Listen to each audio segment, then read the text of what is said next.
Okay, so today we're going to look at exponents. So I'm going to kind of do like the whole unit here, so you guys could even use this as a review for your quiz. So first we're going to look at adding and subtracting monomials. So all we're doing is combining like terms. So I know we talked about like terms at the beginning of this year.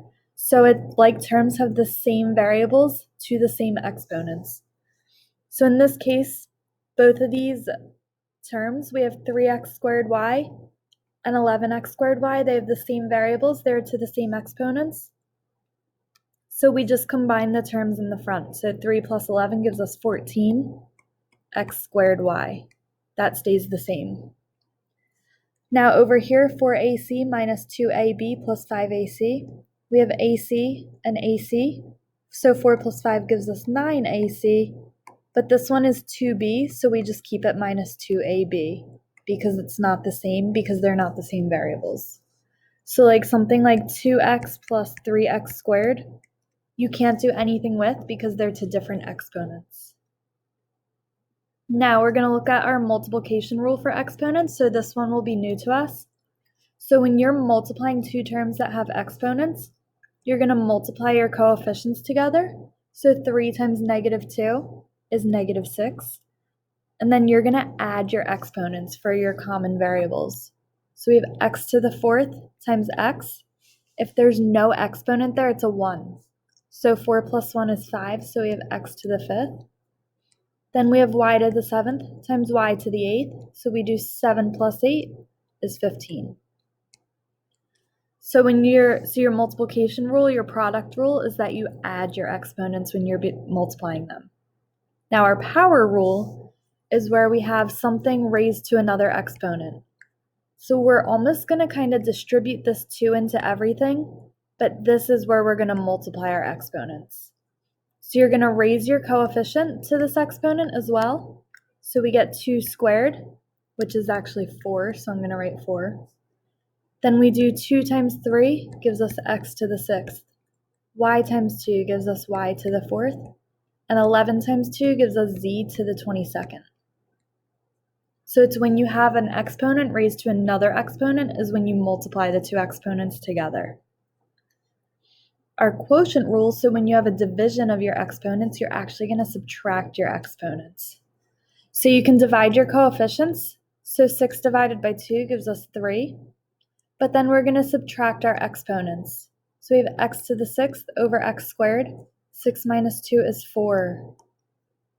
So you're always subtracting do the top one minus the bottom one. Then y to the 10th, remember if there's nothing there, it's a 1. So y to the 10th divided by y to the 1st is 10 minus 1, gives us y to the 9th. Now our negative exponent rule, one of our rules is that we never want to leave negative exponents in our answers. So if you ever do have negative exponents, such as x to the 6th times y squared, all you do is flip your negative exponent to the bottom of the fraction. So we would rewrite this as y squared over x to the positive 6th. If we had like x to the negative 1 over y to the negative 7th, we would flip them to make it positive. So y to the 7th over x to the 1st. Now, sometimes you might have no negative exponents, but after your subtraction, you might. Or other operations, depending on what it is. So here we're dividing, so we're using our quotient rule that we just talked about. So you're going to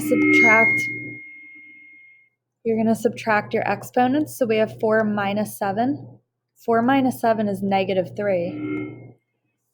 Then we have 6 minus 1. 6 minus 1 is 5.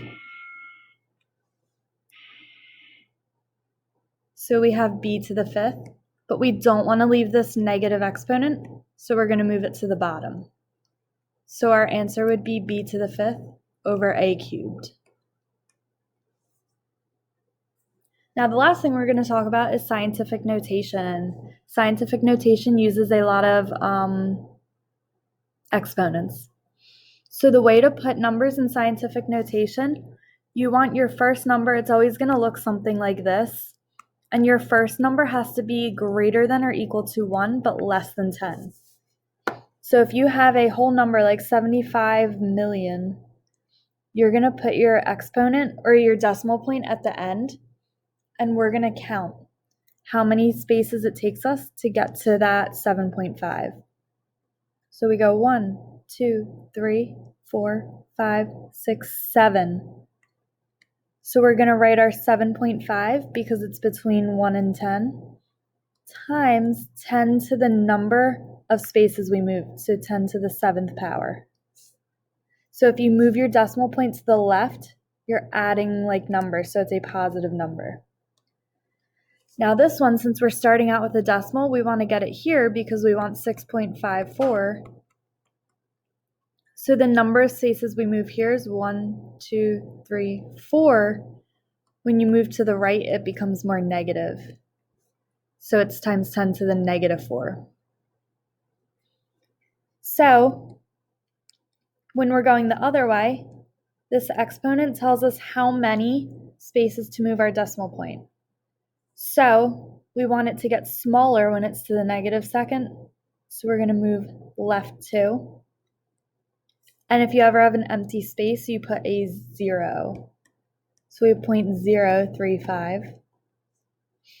And then to the 5th makes the number bigger. So we go 1, 2, 3, 4, 5. And there's a 0 in every single one of those. So we end up getting 230,000. Now we can do operations with these as well. So when you're adding or subtracting, you want your 10 to the whatever to be the same exponent. So if they are not, we need to make one of them be the same as the other. So if you move your exponent to the left, your number will get bigger, you're like adding on. If you move it to the right, it's getting smaller. So if I take this 10 to the second, I want to add 1. So I want to move my decimal point here to the left one. So that means we're going to have 0.23 times 10 to the third plus 3.7 times 10 to the third. Once they are the same exponent on that 10, you just add these two numbers together and keep that 10 to the exponent the same. So 3.7 plus 0.23 gives us 3.93 times 10 to the third.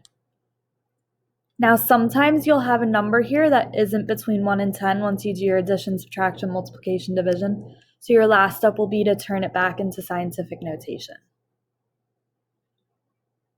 Just like we're going to see here.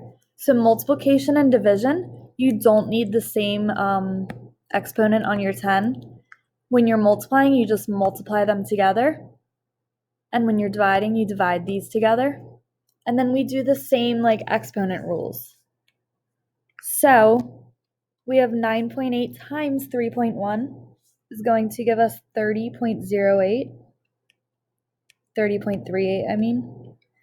And then since we're multiplying, we're going to add our exponents. So 7 plus negative 5 gives me times 10 to the positive second. Now, if you were doing division, you would divide these and then subtract your exponents for the quotient rule. Now, this is one of the examples where 30.38 is not between 1 and 10. So I do need to move my decimal point to the left one to make it 3.038. And moving it to the left one adds in a power of 10. So we're going to be working on this for a while in class, but you can let me know if you have any questions on it.